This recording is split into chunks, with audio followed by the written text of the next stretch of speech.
दाखवला होता तर त्या बाबांना म्हशीचा तोरा टाकला म्हैस मसमस करते जरा ना की समाधानी सुखी समाधान आज आम्हाला काही नाही मजात। राम राम मित्रांनो, स्वागत आहे आपला सगळ्यांचा एका नवीन व्हिडिओमध्ये। मित्रांनो, आता चालू आहे रानामध्ये फिरायला। आमचा जो मित्र आहे प्रकाश, त्यांना शेळी नेली तिकडं, मग मी चालू तिकडं। पण इकडं पाठीमागं आता पहा ह्या साईडला जे आमचे बाबा आहेत त्यांचा व्हिडिओ मी अनेक वेळेस दाखवला, पारे आहे आणि बाबा तर ते आहेत मशीनकर। चला आता आपण त्यांच्याशी थोडी चर्चा करणार आहे ती। राम राम, जय हरी। राम राम। तर ते बाबा आहे म्हशी का तिकडं, मग काय म्हैस सोडले काय? म्हैस सोडले बाबा, बाबांना सोडले म्हैस। तर मी चालू इकडं राहणार, म्हैस शेळे नेले इकडं ना, मग मी चालू इकडं। पण आता तू भेटलाय मग चला म्हणलं आता राम राम शमशम घालायचं तुझ्या ना। आणि हे लाकडा कैसे ती घरी घरे ना, हां त्या बाटम कुरलं हां हां हां आणि मग त्या लाकडा काढले, त्याच्यावर यंगल टाकलं, पत्र गाठलं आणि ह्या लाकडा आपली शेत काढले। म्हणजे गावचा घर दुरुस्त केला काय? गावचा घर दुरुस्त केला बाबा, काय करतो। तर मित्रांनो, हे पहा ह्या लाकडाच्या गावातल्या घरातल्या आता पहिली लाकडा वापरायची, आता त्या जुनीच्या लाकडात नाही का, सागाची लाकडात का सगळी लाकडा सागा जुनी आहे ती।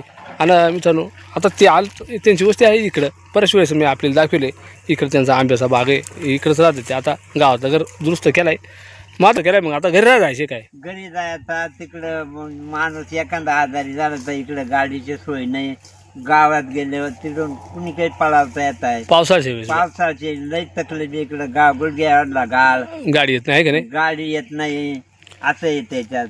मग घरी असल्यावर घरी आपला गावातून नाही रोड येत, आपल्या गावातून गाड्या सोय बा नाही का, सोय तर माणसाला पळावता येत आहे, असं होत आहे। सप्ताह बसला आपला, जातो ना कीर्तनला। हा जातोय जातोय।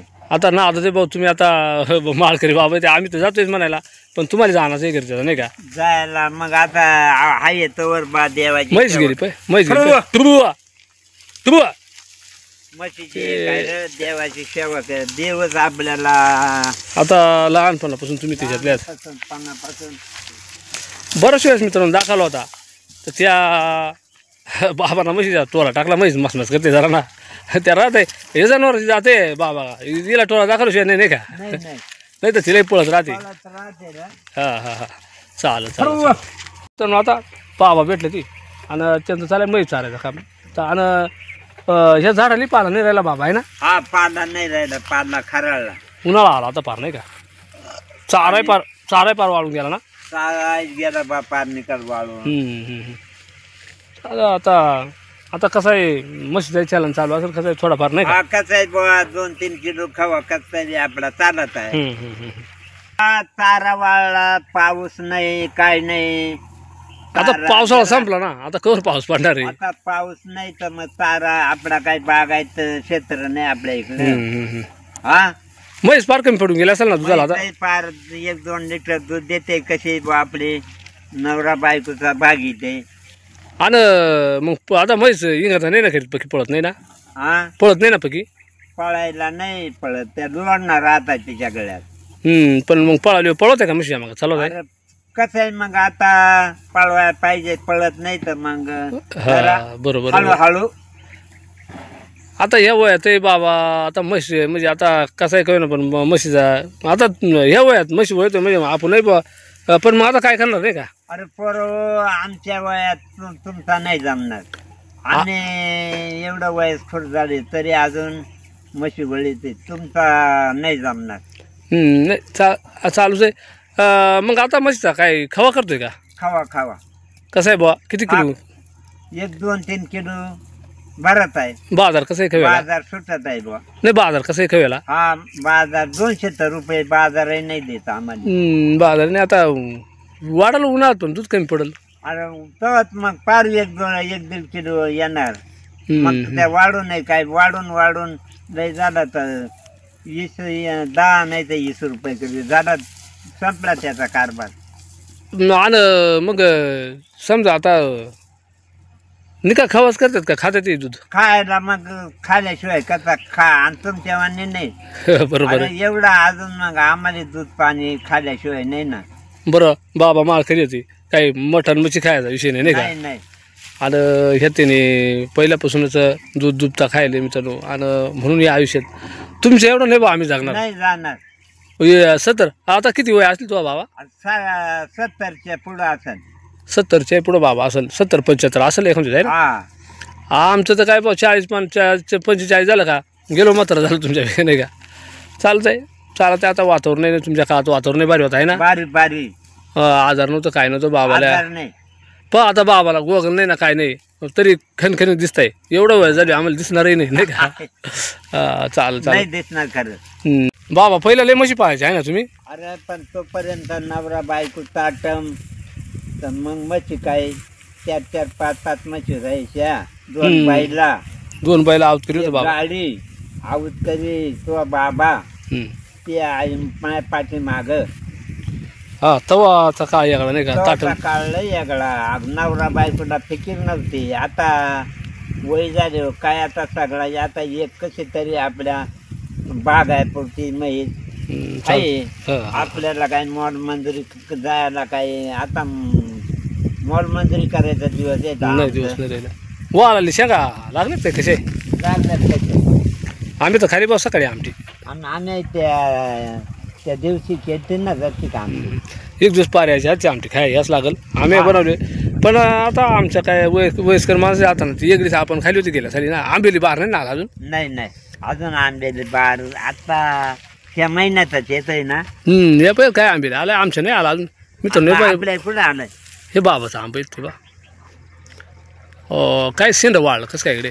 ते काय औषध पण वाढवतात बरं का. तर तिकडलं तर बघा वाढलंय.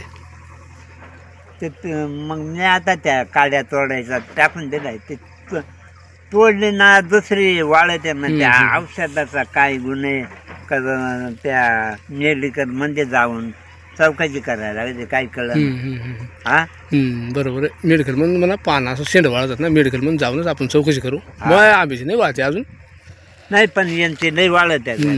तर मित्रांनो ते शेंड थोडं आंब्याचं बाबाच्या तर वाळत लय मेहनत केली. पण जर का आंबीला काय कमी झालं लय व्हायचं होईल आहे ना. लय वैताग नाही. आज जवळ 10, 15, 16 झाड आहे ते आंब्याची. 20 बर्फी आहे. हा खायचं दिवस हे असं नाही का. हे असा नारळ लागलं. नारळाला 3 नारळ आहेत पण हळूहळू लागतील सगळं. म्हैस अडचणीत गेली ना. हा पूर्वी म्हैस फार अडचण जाते. ह्या अशी पळत राहते म्हैस. मग ह्या म्हाताऱ्या येईल का म्हाताऱ्या माणसापुती लय व्हायचा राहत आहे. आणि आता त्या आमच्या शेळ्या तिकडे आहेत का ना बाबा. तिकडे जायला लागेल मला. म्हणजे मला एक सांग बाबा. पहिला तुम्ही कायचा धंदा करत होता. पिढ्याचा ना. तर मग पिढ्याचा धंदा मित्रांनो ह्या बाबांनी ना पहिला पिढ्याचा धंदा करून परपंच सांभाळले त्या टायमाला. पोरा शिकून आहे का नाही. मग त्या काळाला त्या टायमाला सस्तायचा काळ होता ना एकदम. सस्तायचा एकदम सस्ताय. मग पिढा कुठं कसं पिढं करायचं. गावागावात बाजाराला असं तेल वापायचं. हिंडून तेल वापायचं जास्तीत जास्त बाजारपेक्षा. गावोगाव इकडं खाली आपल्या भागामध्ये असं ना. हा आणि मग किती पैसे यायचं. तेव्हा पैसे किती रे बा. 10 रुपये पावशे तेल.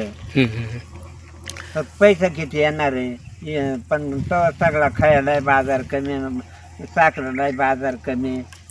आणि सगळ्यालाच मग आम्हालाही परवडायचं तेल वापायला. साखर कशी किलो होती. अरे साखर तो 4 का 5 रुपये किलो साखर. ह्या बाबाने ना आपला लई मेहनत केलेली. तेव्हा आता ते कुठंतरी तरी पण अजून ह्या वयात अजून ह्या म्हशी ह्या त्यातली वळायच लागतात. पण मग मित्रांनो शेवटी मेहनत केली. तर मग बाबांनी पोराही शिकवली व्यवस्थित ना. शाळा लग्न केली ना. हा लग्न केली. तर असं आहे मित्रांनो जुनी लोक एकदम चिकाटीना परपंच केलाय त्यांनी. असं आता आपल्याकडे नाही आपल्याच्या नाही होणार. तो व करतोय आपण. पण त्यांनी जो प्रपंच केला त्यांचा एक आदर्श घ्यासारखे. कसं त्यांनी आता पेढं विकलं. खवा करायचा. पेटी भरायची आणि मग त्या गावोगाव घेऊन जायचं ना. हा आणि मग दुसऱ्या दिवशी घरी यायचा का त्या दिवशी. नाही त्या दिवशी पण तोवर म्हणजे अंगात रागात होता ना. पायी जायचं काय. पायी या गाड्या गोड्या काही झाल्यात पण काय वाटायचं नाही. कायमचे जसं काय एक यमच होता तो आमचा. यम म्हणजे शरीराचा. मग ते काय वाटायचं नाही असा. तर असं आणि बाबा मग तू वारकरी संप्रदायाचा नाद लागला आपल्या बाजूला किती वयापासून लागला अरे एकदम लहानपणापासून लहानपणापासून. पक्व जसा जरा चांगला जरा थोडासा मोठा झालो ना मग पक्वा दोस हात ठेव मग भजनात नाद लागला मग भजन सोडलाच नाही. लगीन लगीन नव्हता झाला त्याच्या अगोदर या पखवात घेतला पण मग एक भाऊ म्हण आई बापांनी त्याच्या माग भाऊ म्हण तुम्ही आता असंच करणार पण त्या परमेश्वराच्या कृत्यानं आजपर्यंत मग चांगले त्यांना तिची साई मला आजही. बरोबर आहे बरोबर आहे हा बरोबर आहे ना. परमेश्वराची सेवा केली तर शेवटी तो नाही त्यांना फळ दिला मला अगदी अजून चांगला ठेवलाय आणि अजूनही तो नाद मग गेला नाही. संध्याकाळची सांगता हरिपाठ सकाळची ज्ञानेश्वरी गाथा ह्या मायातून चुकला नाही. सकाळची देवाचे अगोदर देव पूजायचं त्यांनी गंध लावायचा आंघोळी घालायच्या आणि मग नंतर मी गंध लावणार आणि मग ज्ञानेश्वरी अगोदर घेणार 2 पाना तुकाराम महाराजाचं गाथ्यातून 9-10 अभंग म्हणणार आणि मग ठेवून देणार. मित्रांनो हे बाबा असंच आहे ती पण पूर्ण महाराष्ट्र फिरलं. आता ते महाराष्ट्रामध्ये कुठं फिरलं ती कोणकोणत्या राज्यात गेलं कोणकोणत्या जिल्ह्यात गेलं हे पण आपल्याला आता बाबा सांगणार आहे ती. तर आपण सविस्तर विचारू का तुम्ही कुठं देवाला फिरलं कोणत्या राज्यात गेलं कोणत्या जिल्ह्यात गेलं. तर बाबा मग पूर्ण महाराष्ट्र फिरलाय ना तू. हा कुठं गेलता तुला सांग दिल्ली आपला अयोध्या काशी गया तिकडं नेपाळ तिकडून आलो इकडं आंध्रा तामिळनाडू कर्नाटक आणि मग इकडं आपल्या इकडं निघत आम्ही आलो त्याला पंढरपुराकडे निघत आलो. पण महिनाभर आम्ही 1.25 महिना आम्ही लक्झरीत घेतो 9,000 रुपये भरून. जेवण बिवण तुमच्याकडे जेवण त्यांच्याकडं फक्त लत्ता कपडा आपला आणि ते पाणी नाश्ता त्यांचाच राहायचा. म्हणजे अख्खा महाराष्ट्र सोडून तू बाहेर राज्यात पार नेपाळ पर्यंत आम्ही शेवटला गेलो. आणि ही खायची पुण्य आहे म्हणायची ही देवाची पुण्य आहे. हा बरोबर आहे बाकी नाही काही आपले नाही देवांना. बरं ह्यात एवढंच नाही माझा झाल्याच्या नंतर पत्नीला सुद्धा इकडून पार तिनं माझ्यापेक्षा 2 बाऱ्या काशी केली गया त्या पार तिकडं माझ्यापेक्षा पुढं लांब पार हिमालयाकडे गेलती. म्हणजे पार्याला फिरायला लावला होता बाहेर. मग तिनं इकडं आपला आंध्रा इकडून कन्याकुमारी रामेश्वर इकडून ते सुद्धा फिरून आली. म्हणजे आमच्या 2 माणसाचा आल्या जन्मात हे असं काम झाला बा देवाचा. तीर्थ केली बा आम्ही सुखी समाधान आज आम्हाला काही नाही मजात. तर चला मित्रांनो बाबा तो मस्त माहिती दिली काय घेऊन तुझ्या तोडक्या मोडक्या भाषेमध्ये मस्त माहिती दिली आपल्या मित्राला पण आवडत आहे. तर बरंच मित्र म्हणायचं पार्यायन बाबा दाखवा. तर चला पार्यायने इकडं बाबा दाखवलं मी आणि मी चालू इकडं माझ्या कामानिमित्त. आता मी जातो बाबा. राम राम कर अखेरी पुन्हा एकदा अखेर मित्राला राम राम कर. राम राम मित्र सुखी राहा बाबू. मित्रांनो मी राहणार चालवतो बाबांनी मी सोडली होती मग ते भेटलं त्यांनी काही जुना अनुभव त्यांचं काही त्यांचा जीवनातील सुख समाधान कसा हे सगळं सांगितला. बाबांशी थोडी आपण चर्चा केली बरेच वेळेस बाबांची चर्चा केलेली आहे आपण. चला मित्रांनो आता मी जातोय शेळ्यांक. तर जाऊ का बाबा मग. तर मित्रांनो ह्या व्हिडिओमध्ये आपण इथंच थांबणार आहेत. पुन्हा एकदा सगळे जय जवान जय किसान. धन्यवाद करतो मित्रांनो. जय महाराष्ट्र जय आदिवासी जय शिवराय.